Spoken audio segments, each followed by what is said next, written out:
6 লাখ টাকা কোথায় যায়? কে খায়? কারা খায়? কে খায় শ্রমিকের টাকা? শ্রমিকের মতো হালাল টাকা, রক্ত পানি করা টাকা, প্রবাসী শ্রমিকের ঘাম ঝরানো টাকা কে খায়? একটা শ্রমিক যখন 7 লাখ টাকা খরচ করে প্রবাসে পাড়ি জমায়, উনি টাকাটা হয়তো জমি বিক্রি করে, না হলে ঋণের বোঝা মাথায় নিয়ে যায়। ভাই আপনি জানেন এমনও প্রবাসী শ্রমিক আছে যারা শুধুমাত্র ঋণের বোঝা বইতে না পেরে মানসিক চিন্তায় টেনশনে স্ট্রোক করে মারা যায়। আমরা আদেও পারছি এই সিন্ডিকেট থেকে বাইরে আসতে? পারি নাই। পাশাপাশি দেশ নেপাল, পাকিস্তান, তারা যখন একটা সমস্যায় পড়ে সাথে সাথে তাদের অ্যাম্বাসি রেসপন্স করে, বাংলাদেশ অ্যাম্বাসি কোনো ধরনের কোনো রেসপন্স করে না। আমি ওইখানে আসিফ নজরুল স্যারকে হাত দিয়ে দেখাইছিলাম, দেখেন আপনার এই কর্মকর্তা আমাদের সাথে খারাপ ব্যবহার করছে। ফলাফল কি জানেন? 180 জন ওয়ার্কার টার্মিনেট করে কোম্পানি থেকে পাঠায় দিছে। 3 মাসের ভেতরে কোম্পানি বন্ধ। কোন দেশ থেকে? মালয়েশিয়া। আপনারা যদি একটু মাইক্রোফোনটা ধরেন আমি দেখাবো যে হচ্ছে একটা শ্রমিক, বাংলাদেশি শ্রমিক শুধুমাত্র সিন্ডিকেটের কারণে বাহিরের একটা দেশে কৃতদাসের মতো হয়ে যায়। কৃতদাসের মতো একটা শ্রমিককে তারা এমনভাবে ইউজ করে, মনে হয় তারা শ্রমিক কিনে নিয়ে আসছে। একটা কোম্পানি, তার কোম্পানির 5 থেকে 7টা সেকশন, এমন কোনো জায়গা নাই যেখানে তারা কাজ না করাইছে।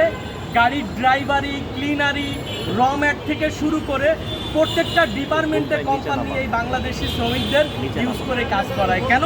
কারণ তারা জানে যে এরা চাইলেও দেশে ফেরত যাইতে পারবে না, এরা চাইলেও কথা বলতে পারবে না, কারণ এদের দেশ থেকে এই দেশে আসতে এদের সিন্ডিকেট আছে যারা আমাদের শ্রমটাকে বিক্রি করে দিচ্ছে। ভাই শ্রম বিক্রি হওয়ার জিনিসটা আমরা মাননীয় প্রধানমন্ত্রী জনাব তারেক রহমানের কাছে বলতে চাই, আপনি শ্রমিক বান্ধব নেতৃত্ব দিয়েছেন, আপনার বাবা শ্রমিকদের সাথে ছিলেন, অন্তত আপনি প্রবাসী শ্রমিকদের কথা বিবেচনা করে এটুকু করেন, অন্তত মালয়েশিয়ার সিন্ডিকেট বন্ধ করেন, সমস্ত প্রবাসী সিন্ডিকেট মুক্তভাবে যাতে বহির্বিশ্বে কাজের সুযোগ পায়, বহির্বিশ্বে কাজ করতে পারে, আপনি এই ব্যবস্থাটুকু করেন। কারণ সিন্ডিকেটের কারণে শ্রমিক বন্দী, শ্রমিক তার ন্যায্য অধিকার নিয়ে কথা বলতে পারে না।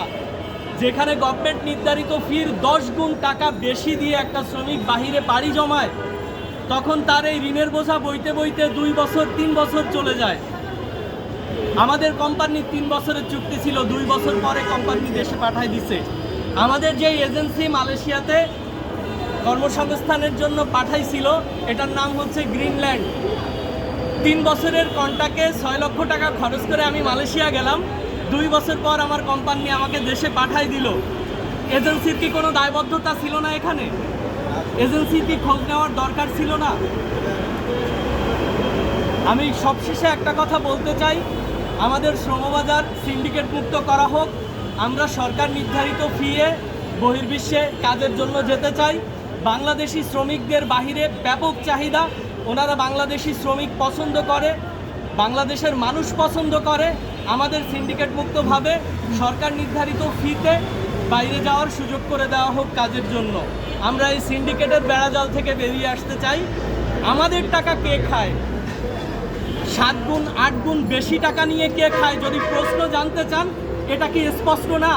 একটা এজেন্সিকে ডাক দিয়ে যদি আপনি জিজ্ঞেস করেন, আমার সরকার নির্ধারিত ফি 78,000 টাকা, তুমি 6 লাখ টাকা নিলা, বাকি টাকা কই? এই টাকা সবাই খায়, শ্রমিকের রক্ত চোষা টাকা সবাই খায়।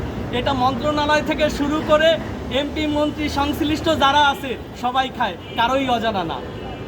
আমার কথা হচ্ছে আমরা এই সিন্ডিকেট থেকে বের হয়ে আসতে চাই, আমাদের শ্রমবাজারে সিন্ডিকেট মুক্তি চাই। গতকালকে তারেক রহমান